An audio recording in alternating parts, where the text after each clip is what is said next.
May hindi buwan. So ito yung ating mga kambing. Medyo tagal tayong hindi nakapag-print kasi busy. Pinapaayos natin yung ating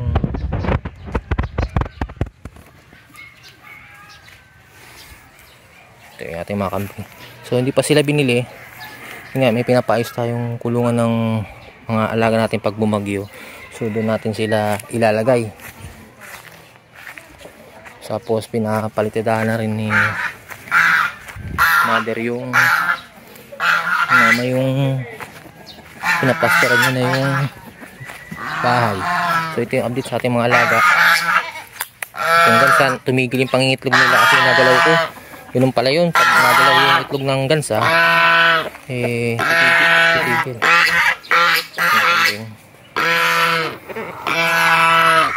So ayan yung ating update sa ating mga alaga. Halos 2 linggo akong hindi nakapag-update, pero still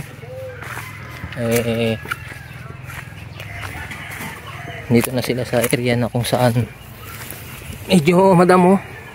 Palapit na rin ang summer, so bago pa mangyari yung ating kinakatakutan na matuyo yung mga damo, so ating natong pinapakain sa ating mga alaga.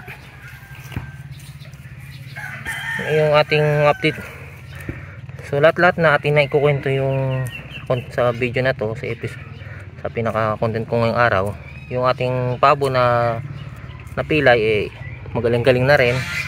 So 5 months na sila. Yung nga lang isang pabo yung sa huling update talagang namatay. So bali may 3 pa tayong 5 months old na pabo na ating ipupus uli, i-repose natin para ibenta. Kasi ito binibenta pa rin natin itong kambing. May mga nag-i-inquire, pero syempre inquire lang sila kasi nag-inquire lang sila, hindi man nila pinupuntahan. Siguro nagapa sila ng ibang mura kasi yung iba kasi mga buy and sell din ng mga alaga. Ayan, kahit tuyo na yun, kinakain pa rin niya ng ating kambing. Itong kambing na to kay mama to, so ating yung inaalagaan. Ayan, maamo na rin siya. Lipat natin siya dito kasi may mga damo dito. Ito naman siya. Yan, mainit-init, maganda yung panahon.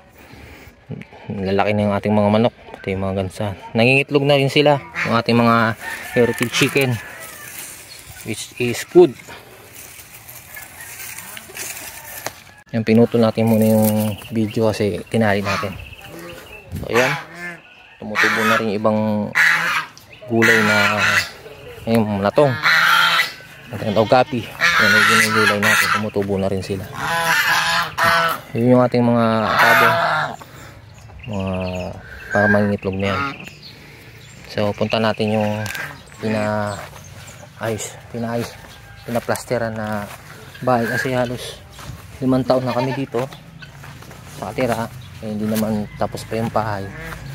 Ready na tayo kasi baka sa magkaroon na uli ng bagyo. Yan. Yan yung sa may CR. So yung CR na yan may tumubong mga damo dyan. Kinain na yung pinaka hollow block. So sa pinaplastera na yan. Ito yung pinaka magiging kulungan ng ating mga alaga, pero lahat sila itong ilalagay. Tapos gagawa tayo ng yung paitlugan, paitlugan ng gansa. Tapos ito yung mga buhangin, kakalat natin. Ito graba yan na galing sa buhangin na pinagbista yan. Ito ito yung ating manok na itim, si Black. Ayam si Manny. Nilipat natin siya, nabibila ng pinaka tawag dyan para magkaroon tayo ng pure breed na ayam si Manny na grayscale, ating Black Australorp. So ayan, na-plasteran yan hanggang dun sa likod, hindi pa tapos dun sa may kusina. Yun na lang, half day kasi nadili yung ng materyales. Ang balak dito, steel matting, tapos steel matting dito, tapos bubong. So maproseso pa natin gagawin.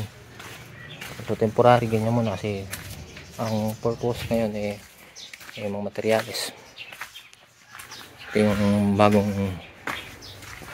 order na materyales. Yan, 3, 4, 5, 6, 7, 8, 8 na semento yung bago. Yung kalayan, yung ating buhangin. Sinako ko yung iba, may gagawa mamaya, hindi ko muna sinako. Ito yung pinagbista yan, i-ano natin yan.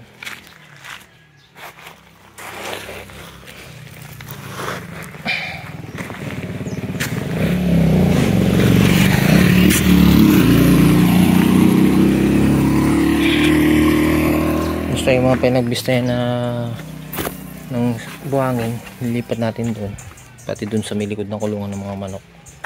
Ito, kailangan kasi itong project ni mama, plastera na to.